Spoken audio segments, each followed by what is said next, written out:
Welcome back to my channel home made healthy delights. ఈరోజు నేను చూపించేది మిక్స్డ్ వెజిటేబుల్స్ ఇంకా సోయా చంక్స్ ఉంటాయి కదా, వాటితో ఒక మంచి కూర అనమాట.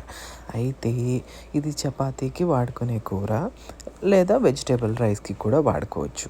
దానికి కావాల్సిన ఇంగ్రీడియంట్స్ అన్నీ ఇవన్నమాట: ఉల్లిపాయ, టొమాటో, పచ్చిమిరపకాయలు, మిక్స్డ్ వెజిటేబుల్స్. ఇవే కాదు, నేను చూపించినవే కాదు, మీకు ఏవి అందుబాటులో ఉంటే అవి వాడుకోవచ్చు.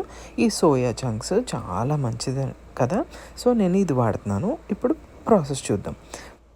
ముందు మనము ఫస్ట్ చేయాల్సింది ఈ సోయా చంక్స్ను లేదా మీల్ మేకర్లను వేడి వేడి నీళ్ళల్లో నానబెట్టడం, మూత పెట్టేసుకొని పక్కన పెట్టేసుకోవాలి.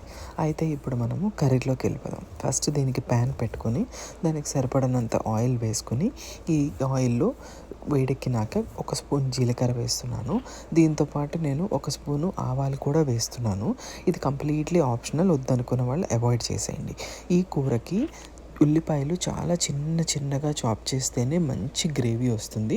నేను దాంతోపాటు పచ్చిమిరపకాయ కూడా వేసేసాను. ఇలా అయితేనే బాగా గ్రేవీ వస్తుంది. పెద్దగా అస్సలు చాప్ చేయొద్దు.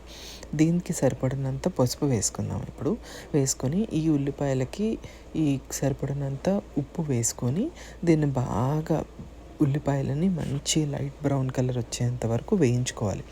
వేయించుకున్న తర్వాత కొంచెము 1 స్పూను జింజర్ గార్లిక్ పేస్ట్ వేస్తున్నాను. ఈ అల్లం వెల్లుల్లి పేస్ట్ పచ్చి వాసన పోయేంత వరకు వేపిస్తే సరిపోతుంది. దాని తర్వాత టొమాటో వేస్తున్నాను. టొమాటో కూడా అంతే, చిన్నగా చాప్ చేసుకుంటేనే మంచిగా గ్రేవీ వస్తుంది. అది బాగా గుర్తుపెట్టుకోండి, నేను మళ్ళీ చెప్తున్నాను. అలా అయితే గ్రేవీ రాదు. చిన్నగా చాప్ చేసుకుంటేనే గ్రేవీ వస్తుంది. ఇప్పుడు మీ చాయిస్కి తగ్గట్టు వెజిటేబుల్స్ యాడ్ చేసుకోవాలి. అది ఏదైనా పర్వాలేదు, క్యాలీఫ్లవర్ కానీ క్యారెట్లు కానీ ఇట్లా రకరకాలుగా. నా దగ్గర ఇవి ఉన్నాయి, నేను అందుకనే ఒక కప్పు నిండా ఫుల్గా దీన్ని యాడ్ చేస్తున్నాను. ఇప్పుడు మనం ఏం చేయాలంటే మూత పెట్టేసుకొని ఒక 10 నిమిషాలు సిమ్లో ఉడికించుకుంటాం. 10 నిమిషాలు అయిపోయిన తర్వాత చక్కగా ఈ కూరగాయ ముక్కలన్నీ ఉడికిపోయి ఉంటాయి. ఈలోపు సోయా ముక్కలకి మనం వేడి నీళ్ళు పోసుకుని నానబెట్టుకున్నాం కదా, ఆ నీళ్ళని బాగా పిసికి పిండేసి ఈ సోయా చంక్స్ అన్నిటిని చక్కగా కూరలో వేసేసుకుంటాం. చిన్నగా ఒకదాని తర్వాత ఒకటి వేసేసుకుంటాము.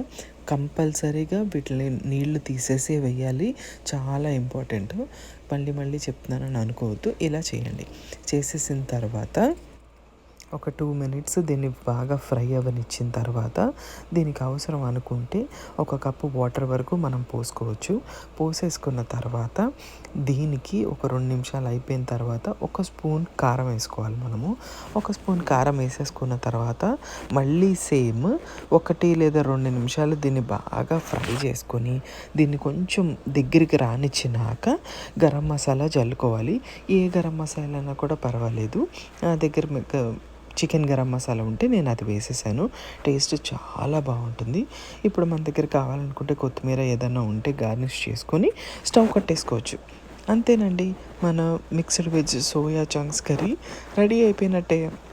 వెరైటీ రైస్కి కానీ చపాతీకి కానీ చాలా టేస్టీగా ఉంటుంది. ట్రై చేయండి. Thank you so much for watching. Bye.